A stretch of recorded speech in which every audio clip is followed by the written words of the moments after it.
Peer review is broken. The peer review process is often hailed as the gold standard of academic integrity, intended to safeguard the quality, credibility, and validity of scientific publications. In theory, it operates as a mechanism for experts in a field to evaluate the work of their colleagues, ensuring that only high-quality, accurate, and innovative research is published.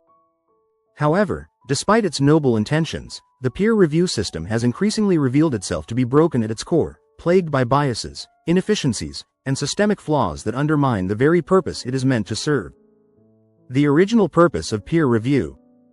At its heart, peer review is designed to serve as a form of quality control. When a researcher submits a paper to a journal, it is evaluated by anonymous experts in the relevant field who assess its methodology, conclusions, and contribution to the discipline. If the reviewers deem the work worthy, it is published, thus contributing to the body of knowledge. In principle, this process is meant to ensure that only valid and significant research reaches the public domain, fostering the progress of science and safeguarding against error or fraud. The reality. Flaws in the system. Despite the ideal, the peer review system in practice often falls short of its objectives. Several fundamental issues have led many scholars to question the integrity and effectiveness of this process. 1. Bias and conflicts of interest. One of the most pervasive problems with peer review is the presence of bias, both conscious and unconscious.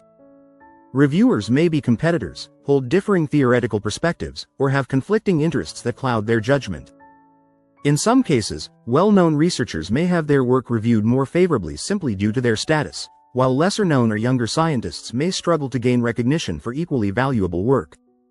Moreover, conflicts of interest are rife. Reviewers often come from the same tight-knit academic circles as the authors whose work they're evaluating. This old boys club can lead to favorable reviews being granted based on relationships rather than merit, while those outside the inner circle find their work unfairly scrutinized or dismissed. 2. Lack of transparency and accountability. The peer review process is typically shrouded in secrecy. Reviewers are anonymous, and the rationale behind their decisions is often vague or absent. This lack of transparency makes it difficult to hold reviewers accountable for poor or biased judgments. Researchers whose work is rejected may not receive clear feedback, leaving them with no recourse to address legitimate concerns. Additionally, because the review process is subjective, two reviewers may come to drastically different conclusions about the same paper. In some cases, papers are rejected not because they are flawed but because they challenge the status quo or threaten the prevailing orthodoxy in a field. This lack of consistency can stifle innovation and suppress groundbreaking research. 3. Reviewer fatigue and poor quality control. Reviewers are typically unpaid volunteers who take on the task in addition to their own academic responsibilities. This leads to what is commonly known as reviewer fatigue, where overburdened academics provide hasty, superficial reviews due to time constraints. As a result, errors and methodological flaws in papers may go unnoticed, and substandard work may slip through the cracks. Conversely, quality papers may be rejected simply because reviewers did not have the time or energy to give them proper consideration. Moreover, the proliferation of journals, particularly in the digital age, has led to an overwhelming number of submissions. Many reviewers are inundated with requests to evaluate papers, leading to a decline in the quality of the review process as journals struggle to find enough qualified individuals to carry out reviews. 4. Publication bias and the publish or perish culture. In academia, publishing is often tied to career advancement, funding, and reputation. As a result, there is immense pressure on researchers to publish frequently, leading to what has been dubbed the publish or perish culture. This pressure distorts the scientific landscape, as researchers may focus on producing work that is more likely to be published, such as incremental studies that confirm existing knowledge, rather than pursuing high-risk, high-reward research that could lead to significant breakthroughs. The peer review system contributes to this bias by favoring papers with positive results. Studies that confirm hypotheses or report statistically significant findings are more likely to be published, while null results or negative findings are often dismissed. This creates a skewed representation of the scientific literature, where only successful experiments are visible, and the broader reality of scientific inquiry, where failure and uncertainty are part of the process, is hidden. 5. Gatekeeping and suppression of unpopular ideas. One of the most troubling aspects of the peer review system is its tendency to act as a gatekeeper that suppresses novel or controversial ideas. While the system is supposed to encourage innovation, it often does the opposite. Reviewers, steeped in the prevailing paradigms of their field, may be resistant to work that challenges the status quo or introduces new, disruptive ideas. In some cases, groundbreaking research has been delayed or even buried because it did not conform to the dominant scientific narrative at the time.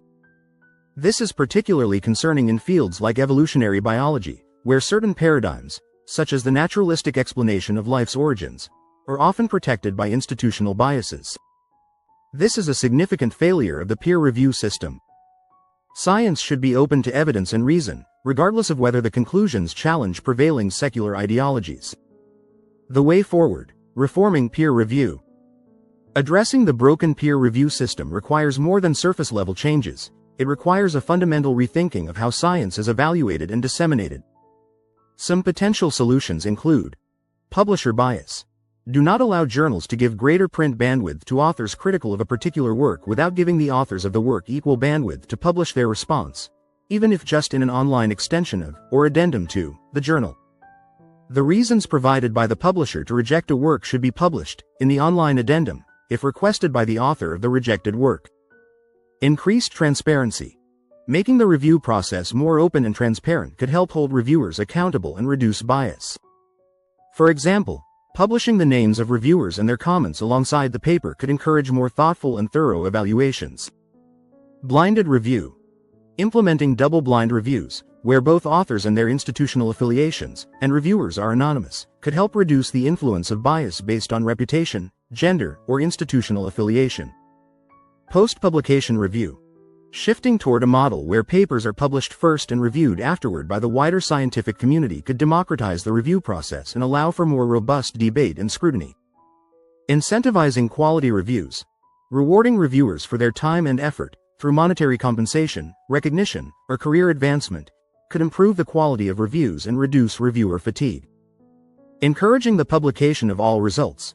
Journals should place more emphasis on the importance of publishing null or negative results, as these are crucial for providing a complete and accurate picture of scientific research. Conclusion. The peer review system, though foundational to academic publishing, is deeply flawed. Its susceptibility to bias, lack of transparency, and gatekeeping tendencies undermine scientific progress. Truth should not be obscured by institutional structures or ideologies. The reform of the peer review system is crucial not only for advancing science but also for fostering an open, honest search for truth.